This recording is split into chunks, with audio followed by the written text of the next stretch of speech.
disease remains the #1 cause of death in the United States and leaves millions struggling with chronic disease. However, research shows that 80% of cardiovascular deaths can be prevented through management of risk factors such as high cholesterol.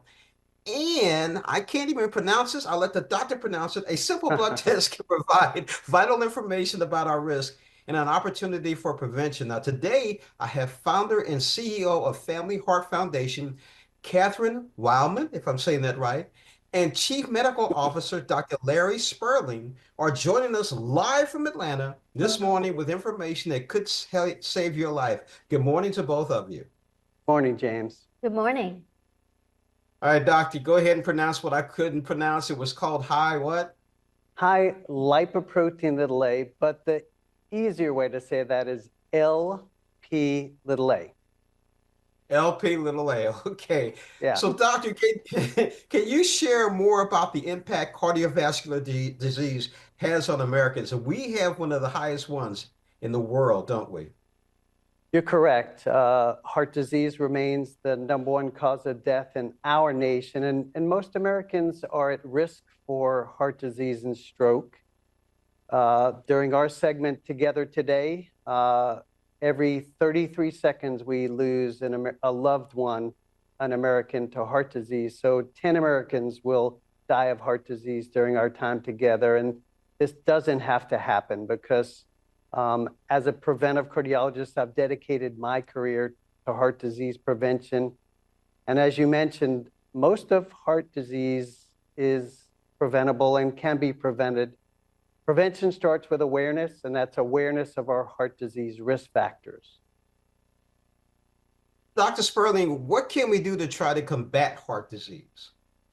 Each and every one of us can do a lot to combat heart disease and to really begin a journey on heart disease prevention or towards heart disease prevention. This begins with awareness of risk factors. There are 2 risk factors we want to focus on today. The LDL cholesterol. By lowering our LDL, we can lower the risk of heart disease incrementally. Lipoprotein little a, as you asked about earlier, or LP little a, it's a genetically determined risk factor, and it's very common. 1 out of every 5 people worldwide have an elevated LP little a, and most are completely unaware. LP little a is a powerful heart disease risk factor. Now, the good news is, through a simple blood test, we can be aware of our LDL and our LP little a, and this begins action towards prevention in partnership with your doctor and clinical team. Now, Catherine, how is your organization working to fight this epidemic? Well, part of what we know is that there is a lack of understanding around what is a safe LDL cholesterol level, even though it's commonly screened. And most people, if you ask them, don't know their own LDL cholesterol level. In addition, although it is also only a simple blood test to know your lipoprotein little a level, the tests are not normally combined, and less than 5% of Americans have ever been screened for lipoprotein little a, which about 20% of the population is impacted by.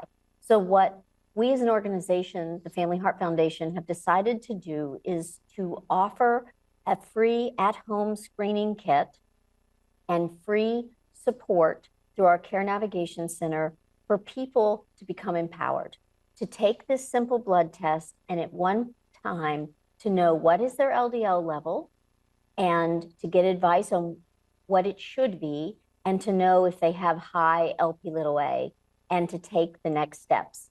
Many doctors are not as familiar with lipoprotein little a, and so they're not ordering these tests. And so this is a unique opportunity for people to get a full picture of what their risk is.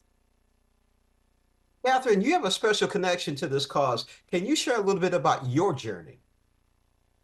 Well, I had a heart attack at the age of 39. And unfortunately, for many people, that is the first sign of cardiovascular disease because it is a silent killer. But it doesn't have to be that way. And that's why it's so critical to understand if you have these high levels circulating in your blood. So I have 2 genetic conditions. I have familial hypercholesterolemia, which causes high cholesterol from birth, and I have elevated lipoprotein little a. And I subsequently found out that both of my daughters have inherited at least one of those conditions. And that really underlines that getting screened is important not only for your own health, but for the health of your family. Finally, is there anything more that we should know, and where can our viewers go for more information? Everyone can go to familyheart.org to learn more about how genetics often drives cardiovascular disease. And if they'd like to take advantage of our free screening and support initiative that we're offering, they can go to cholesterolconnect.org and order a kit there. I've been speaking with Dr. Sperling and Catherine. I got to ask the doctor one last question because I'm a little bit of an advocate for this. How important is diet and exercise? So James, I'm glad to hear you're an advocate for a healthy lifestyle approach. Of course, critically important for all Americans and foundational for heart disease prevention. But coming back to our message today, people with genetic cholesterol problems, of course, we want them to focus on a healthy diet and exercise, but that is not enough to address genetic risk.